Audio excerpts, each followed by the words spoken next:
ভাইরে ভাই কি একটা অবস্থা মানে এই যে ইন্টারন্যাশনাল যে খেলাগুলো আছে, হ্যাঁ, বা গ্রুপ পর্বের এসিসি এশিয়া ওয়ার্ল্ড কাপ বা মেন ওয়ার্ল্ড কাপ, টি-20 ওয়ানডে ওয়ার্ল্ড কাপ, এগুলাতে কোনো না কোনো ইন্টারেস্টিং বিষয় ঘটবে, যে ঘটবে এটা ভাই হবে হবে কোনো না কোনো গ্রুপে বা কোনো না কোনো দলে বা খেলার ভিতরে মানে কাহিনী ঢুকবে তো ঢুকবেই, প্যাঁচালো জিনিসটা ঢুকবে তো ঢুকবে। আর এটা ঢুকার কারণে আসলে খেলাটাও আরও অনেক বেশি সুন্দর হয় এবং অনেক বেশি রোমাঞ্চকর হয়। এটা অবশ্য অনেকটা ভালো, এটা অনেক সময় খারাপ লাগে যদি নিজের দল প্যাচের ভিতরে পড়ে যায়, তখন সত্যি অনেক বেশি খারাপ লাগে। যেমন আমরা ফুটবল বিশ্বকাপের ভিতরে আমরা দেখেছি যে 2022 সালের যে ফুটবল বিশ্বকাপ হয়েছিল, তখন ফাইনাল ম্যাচটাতে কি হয়েছিল ফ্রান্স এবং আর্জেন্টিনার ভিতরে, কি একটা অবস্থা হয়েছিল। আর্জেন্টিনা ইজি জিতা জিতা জিতা, বাট হুট করে আবার ফ্রান্সে টানা গোল দেওয়া শুরু করে দেয়। শেষমেশ আবার আর্জেন্টিনা জিতে। তো যাই হোক, ইন্টারন্যাশনাল যতগুলো খেলা আছে সবগুলোতে এই জিনিসটা থাকবে। তো এর বিপরীতে আমাদের এখন যে এশিয়া কাপ চলতেছে সেটাও না। আমরা জানি যে আমাদের বাংলাদেশ ক্রিকেট টিমটা গ্রুপ বিতে আছে এবং বিতে বাংলাদেশের সাথে আরও দুইটা পাওয়ারফুল দল আছে, সেটা হচ্ছে আফগানিস্তান এবং শ্রীলঙ্কা, যারাও কিন্তু টি-20 দিক থেকে কিন্তু সেরা, বা এশিয়া কাপে কিন্তু তারা অনেক ভালো পারফরমেন্স করে। এবং শ্রীলঙ্কা কিন্তু মেবি অলরেডি 6বার তারা এশিয়া কাপ জয়লাভ করছে, সো তাদের ক্ষমতা অনেক বেশি এশিয়া কাপে বিশেষ করে। সো এই বি গ্রুপটাতে কিন্তু ঝামেলা পাকিয়ে গেছে। এই গ্রুপে ভাই কঠিন দল শুধুমাত্র দুইটা, সেটা হচ্ছে ইন্ডিয়া এবং পাকিস্তান, এবং তারা দুজন অনায়াসেই সুপার 4-এ উঠে যাবে এটা নিশ্চিত। এবং দুবাই আর ওমান তারা বাড়ি চলে যাবে, এটাই কমন। এবং আজকে কিন্তু পাকিস্তান এবং দুবাইয়ের খেলা, অবশ্যই পাকিস্তান জিতবে, এটা আর বলা লাগে না। তো ইন্ডিয়া এবং পাকিস্তান এই গ্রুপ থেকে ভাই উঠে গিয়েছে বা উঠে যাচ্ছে, এটা 100% শিওর। বাট ভেজালটা লেগেছে ভাই ভি গ্রুপে, বাংলাদেশ যে গ্রুপে আছে সেই গ্রুপে। এবং সেখানে আমরা জানি তিনটা পাওয়ারফুল দল। তো এক প্রকার এখন তিন দলের ভিতরে লড়াই চলতেছে। যখন বাংলাদেশ গত ম্যাচটা শ্রীলঙ্কার সাথে হেরে গিয়েছিল, তখন আমরা সবাই ধরে নিয়েছিলাম যে এশিয়া কাপে তারা বাদ, তারা শেষ। কিন্তু গতকাল ভাই আফগানিস্তানের সাথে বাংলাদেশ যে খেলাটা খেললো, যে ফাইটিংটা করলো, সত্যি এটা মুগ্ধকর, মনোমুগ্ধকর হয়েছে। এবং দর্শক যারা আছে গ্যালারিতে দেখেছে তারাও ভাই স্যাটিসফাইড কালকে বাংলাদেশের খেলা দেখে। এবং আমরা যারা বাংলাদেশ থেকে বসে বাংলাদেশে খেলা দেখেছি তারাও ভাই অনেক বেশি সন্তুষ্ট, অনেক বেশি গর্বিত এবং অনেক বেশি ভালো লাগতেছে। এবং শ্রীলঙ্কার সাথে যে বাজেভাবে ম্যাচটা হারলো সেটার শোকটা কিন্তু মন থেকে চলে গিয়েছে। এখন বাংলাদেশ জিতার পরে ভাই আরেক কাহিনী ঢুকে গেছে। এখন তিন দলের ভিতরে লড়াই চলতেছে, বাট সুপার 4-এ তো যাবে দুজন, এ গ্রুপ থেকে দুইজন, বি গ্রুপ থেকে দুইজন। তো এখন লড়াই চলতেছে তিনজনে, কারণ বাংলাদেশ তিনটা ম্যাচের ভিতরে দুইটা ম্যাচ জয়লাভ করছে, একটা হারছে। আফগানিস্তান তাদের দুইটা ম্যাচের ভিতরে একটা ম্যাচ জিতছে এবং গতকাল বাংলাদেশের সাথে হেরে গেছে। আর শ্রীলঙ্কা তাদের দুইটা ম্যাচে জিতে গেছে। এখন ভাই কী একটা অবস্থা ভাই, কালকে, আজকে না আগামীকাল, শ্রীলঙ্কা এবং আফগানিস্তানের বি গ্রুপের হার্ড হিটার ম্যাচটা যদি গতকাল বাংলাদেশ না হেরে যেত, তাহলে এতটা হার্ড হিট ম্যাচ হতো না, অ্যাভারেজে হয়ে যেত, কারণ সেই দুই দলই সুপার 4-এ চলে যেত। বাট বাংলাদেশ যেহেতু জিতে গিয়েছে, আগামীকালের ম্যাচটা খুবই গুরুত্বপূর্ণ এবং দুই দলের জন্যই খুবই গুরুত্বপূর্ণ। বাট আফগানিস্তানের জন্য সবচেয়ে বেশি গুরুত্বপূর্ণ, কারণ তারা মাত্র একটা ম্যাচ জিতছে। তো ভাই আমরা যেহেতু বাংলাদেশে, আমরা চাইবো আমাদের দেশটাই, আমাদের দলটাই সবার উপরে উঠুক বা সুপার 4-এ উঠুক।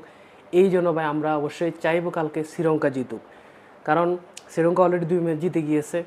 বাংলাদেশ তিন ম্যাচের ভিতরে 2 ম্যাচ জিতছে। তাই এখন শ্রীলঙ্কা যদি জিতে, তাহলে বাংলাদেশ যেহেতু 2 ম্যাচ জিতছে, বাংলাদেশে উঠে যাবে। আফগানিস্তান 1 ম্যাচ জিতছে, আফগানিস্তান বাড়ি চলে যাবে। কিন্তু ভাই যদি কোনোভাবে যদি আফগানিস্তান জিতে যায়, তাহলে ভাই সমীকরণ মিলাইতে অনেক কষ্ট হয়ে যাবে।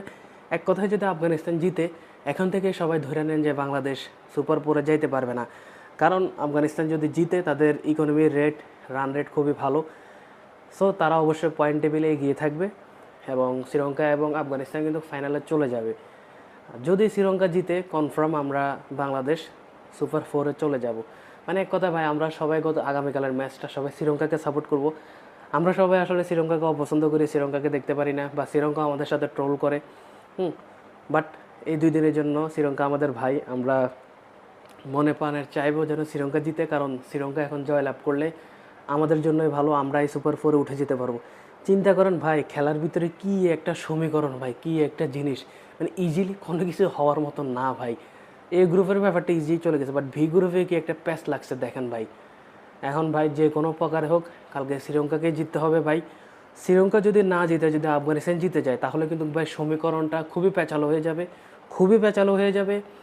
সেখানে কি বলে 95% সম্ভাবনা থাকবে বাংলাদেশ সুপার ফোরে না উঠার, হয়তো বা 5% সম্ভাবনা থাকবে বাংলাদেশ পয়েন্ট টেবিলে বা পয়েন্ট হিসাব করে উঠার।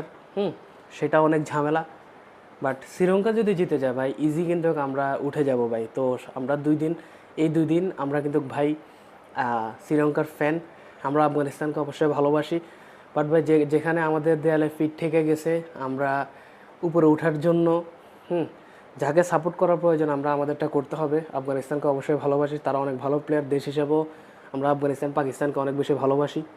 হ্যাঁ, শ্রীলঙ্কাকেও অপছন্দ করি, বাট খেলার ক্ষেত্রে শ্রীলঙ্কা ইন্ডিয়া এগুলোকে আমরা অপছন্দ করি। তো কিছুই করার না, এখন আমাদের ভালোর জন্য শ্রীলঙ্কার ভালো চাইতে হবে। তারা আমাদের এখন ভাই, তাদেরকে এই 2টা দিন সাপোর্ট করতে হবে, দোয়া করতে হবে যেন তারাই জিতে। তারা জিতলে আমরা সুপার ফোরে উঠতে পারবো। মানে দেখেন ভাই কি একটা অবস্থা ভাই, এটা সৃষ্টিকর্তারই লীলা খেলা।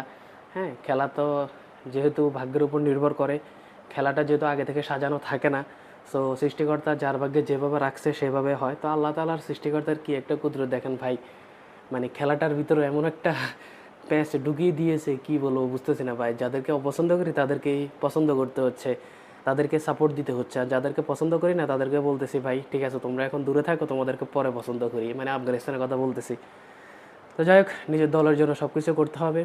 তো আগামীকাল অবধি অপেক্ষা, এবং আগামীকালের ম্যাচটা বিশেষ করে আমাদের বাংলাদেশে যারা আমরা বাংলাদেশকে সাপোর্ট করি তাদের জন্য খুবই হার্ড একটা ম্যাচ বা হার্ড একটা সময় যাবে তখন।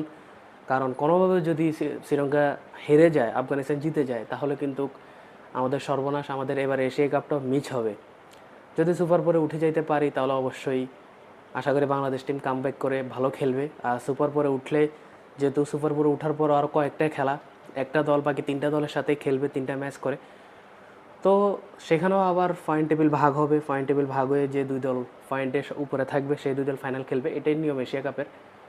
তো অন্তত সুপার ফোরে উঠলে সেখানে 2-3টা আরও ম্যাচ খেলবে, সেখানে আরও বাংলাদেশ নিজেদেরকে ঝালিয়ে নিতে পারবে। আরও সুন্দর হবে। বাট সুপার ফোরে ওঠাটা সবার আগে স্বপ্ন।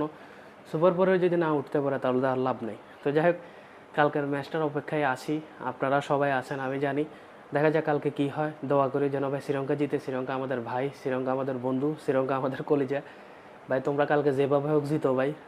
মানে তোমাকে দেশের মানুষরা তো তোমরা সাপোর্ট করেরই, প্লাস আমরা বাংলাদেশেরও ভাই তোমরা সাপোর্ট করিয়ে যেমন হোক ভাই শ্রীলঙ্কা তোমরা কালকে আফগানরে হারাও, যে ফকারে হোক ভাই। এটা তোমাদের কাছে রিকোয়েস্ট ভাই, ঠিক আছে? পরে ম্যাচ শেষ হওয়ার হরে আমরা ভাই না বন্ধু না শত্রু এটা হরে বোঝা যাব। তো যাই হোক, আপনার কি মতামত, কালকে শ্রীলঙ্কা জিতবে নাকি আফগানিস্তান জিতবে সেটা অবশ্যই কমেন্টে জানিয়ে দিবেন। আর অবশ্যই সবাই দোয়া করবেন যেন বাংলাদেশ যে কোনো প্রকারে হোক সুপার ফোরে যেন উঠে যাইতে পারে।